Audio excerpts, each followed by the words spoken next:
Afternoon, Andoni. Afternoon. I guess there's one place to start, the transfer window. Just 3 days to go now. How close are you to potentially getting in some new faces ahead of the weekend and, of course, deadline day next Monday? Yeah, I know that is the talk, but right now in my mind it's just Spurs. I know that people are working on this, but I've not been thinking in these things as a manager. For us, we have a very important game, very demanding game tomorrow, and my full focus is there. I suppose, like in every club, there will be movements, but they are not on my hands. So I focus in the sporting side, and I hope we can play a good game tomorrow, and obviously after the game, still I think 1 or 2 days, and we can try to close the market as good as we can. One of the names that has been linked with Bournemouth over the course of the last 24 hours is AC Milan defender Alex Jimenez. Is he a player that would add to this Bournemouth squad should a deal get done? I will answer you the same I always answer. It is not our player, and I cannot talk about players that play in other clubs. You've asked me before about other players, and I think the approach has to be always like this, yes. I guess I won't ask the same question about Axel Disasi, but another player that's been linked with the club. If you were being honest with the Bournemouth fans, do you feel like they will see maybe one new face between now and Monday evening? Yes, I think they will. They will see. I don't know how many new faces, but they will see. I think we are not finished, no, and the club is working on adding more players. But we don't know.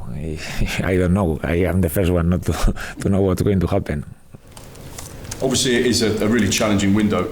We know that defensive targets are things you're looking at. Could there be a striker or a midfielder that maybe could come in, or is it just purely defence that you're looking at?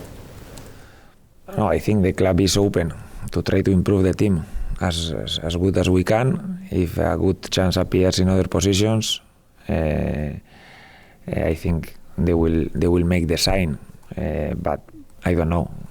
We will have to wait. It's not a lot now. We will have to wait 2-3 days. So let's see how we finish. Yes. And just finally on transfers, outgoings. I know obviously there's a lot of talk about players potentially leaving. You've seen a number of players leave over the course of the last 7 days or so. Are you expecting more outgoings? Do you have any updates on players that are close to leaving? I don't think we are going to lose. I don't know if maybe one player, or I don't think we are going to lose more players, because we cannot lose. We are not right now numbers wise. It will depend, obviously, the players coming, and sometimes some things are related. So if one leaves, one comes, or opposite. If one comes, the other one leaves, and I think it will be related to those things. But number-wise, I think now we cannot afford to lose players. No. Looking ahead to the weekend, obviously a huge game for the club. What's the Bournemouth team news ahead of the Tottenham game? Have you got any players you're welcoming back? Anyone that you've going to be losing after the cup game in last week's Premier League match? No, I think we are in a good place. I think we have Luis Cook and Enes Unal out, injured. Enes obviously with a long-term injury and different case, but Luis I think is doing well, and probably during the international break we can integrate him with the team. And then Julian suspended because he received the red card the other day. I think everyone else will be available, yes. How impressed have you been with Tottenham this season under Thomas Frank? Obviously, he was exceptional at Brentford for a number of years. He's gone into a different club that will probably expect a different style of football. Have you seen that transition? Have you seen a tweak from what he was like at Brentford, even in this early stage at Tottenham? Yes, for me it's not a surprise that they are doing so well. I think Thomas Frank has shown during a lot of years that he's a very good manager, and now also has a very good individual level in his team. They've also kept, I think, all the players they had past season, and they added like Kudus, that is, I think, a difference maker. I think Xavi Simons is very close. Players that are going to make the difference for them. So I think they will be very good, and we have to be very ready, because they are also very physical. They can play in a high rhythm game. They are also very good in slower games. So we will have to adapt. And I think it's going to be a demanding game, very similar probably to the game we played at Anfield. And I hope we are at the level of the game, because I think the requirements will be very high. I was at the game last year away at Tottenham, and probably one of your best away performances last season, would you agree? Yes, I think we played really well that game. I think it was very frustrating that we didn't win it, because we were even very close to score the 3-0, and after we finished drawing 2-2, and we played really well, I think, but at the end you see that they always have players that even not playing very well, they can make the difference, no? And I think you need to play very well, but also be efficient, compete well, and you need a lot of things to take something from this kind of stadiums. Yes, and I hope we can do it tomorrow. And just finally, when you look at the squad you have going into a brand new season, this is your third season now at Bournemouth, so you have a good understanding of the Premier League, the level, what it takes off the back of the record-breaking campaign you had last year. Do you feel this is a squad that can maybe achieve more success than last season? Do you feel like you have the tools and the players to push the club forward again? I think it's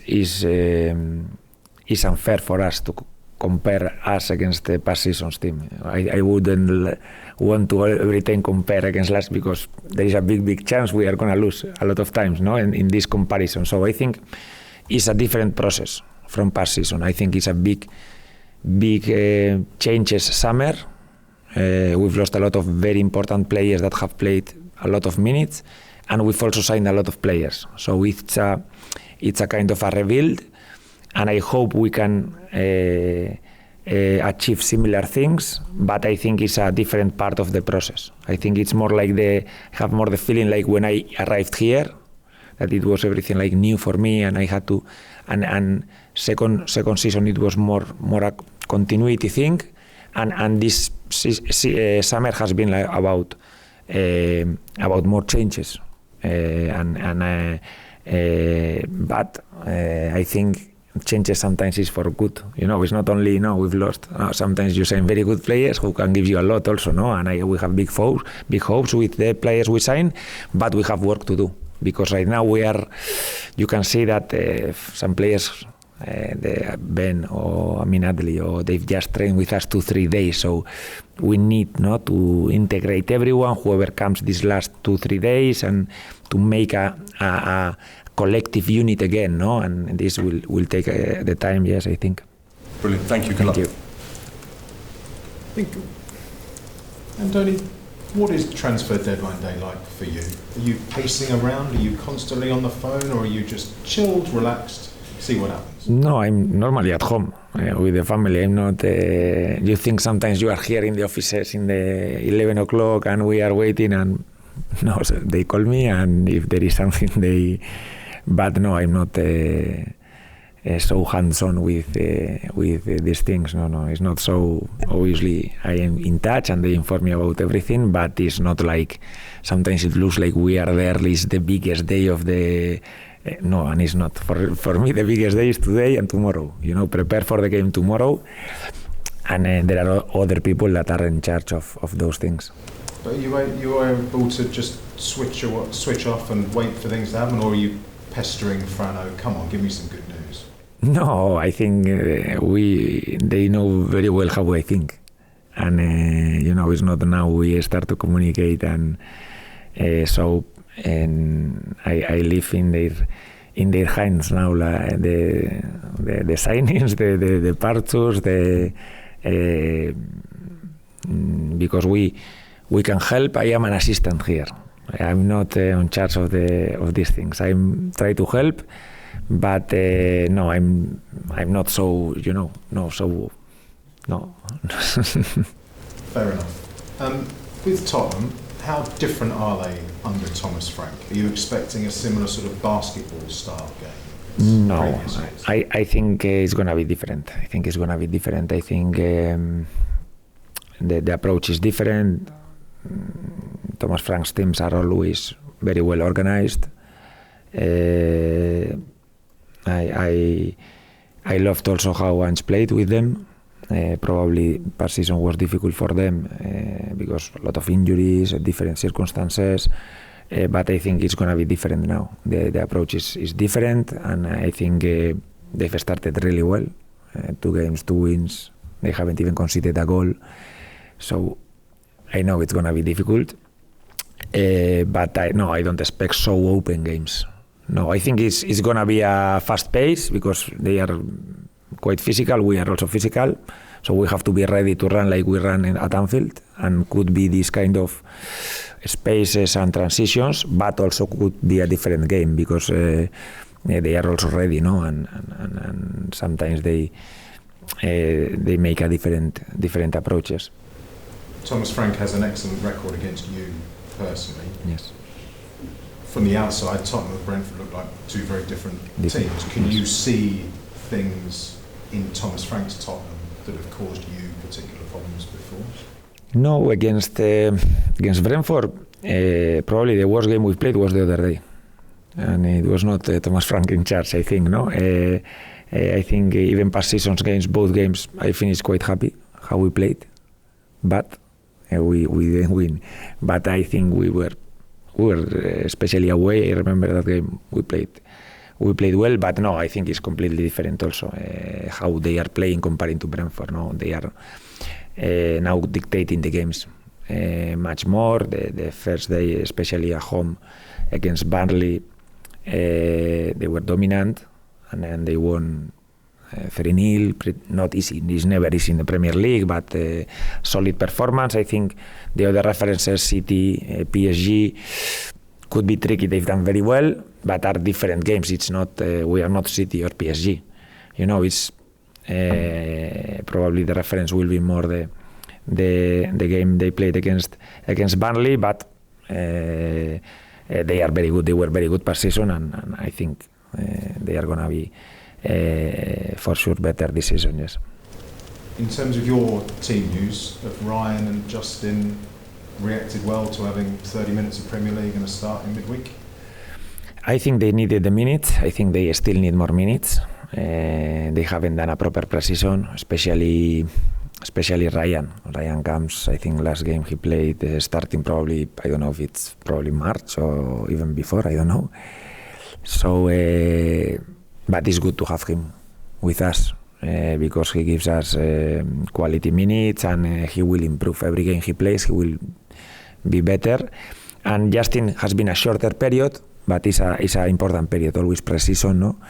I think he's a player that normally doesn't take a lot to get in form. Sometimes players need, because they are more heavy or because they need more training, more. I think he's quite sharp naturally, and I hope, no, because I think he was also quite good the other day, that he's already at a good level to help us. If Ryan plays, it will be his 100th Premier League appearance. And I wondered if you could take us back to when you arrived, because he'd been a number 10, played out on the wing a bit.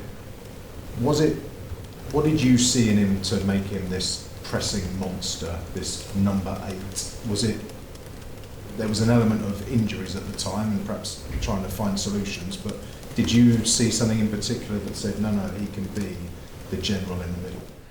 Yes, this was, I think with us, I don't remember him playing any minute as a winger, even from the beginning when we arrived. I think even pre-season, I think straight away we could see that we preferred him in our system in one of the inside positions. I remember we started putting him more forward in the number 10 role, and then after some weeks, but even in pre-season, we tried sometimes in the number 8, and we've seen mostly in those 2 positions. No, I think and the previous experiences, I think, have shown us that he's very comfortable there in the number 8 positions, and is our idea is good that he could in an urgency cover other positions. But I think he understands the game very well, and when you understand the game, you play in the middle, and I think there is a bit of advantage because you can correct not only yourself or not just your closest teammate, but overall. the structure of the team, and I'm very happy now that he is returning to the team. Yes.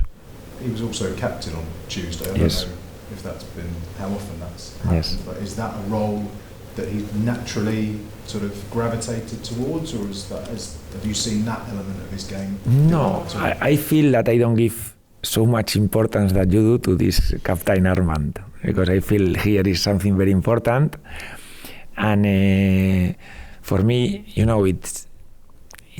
can be a captain without the armband. You can be a leader. You can be a.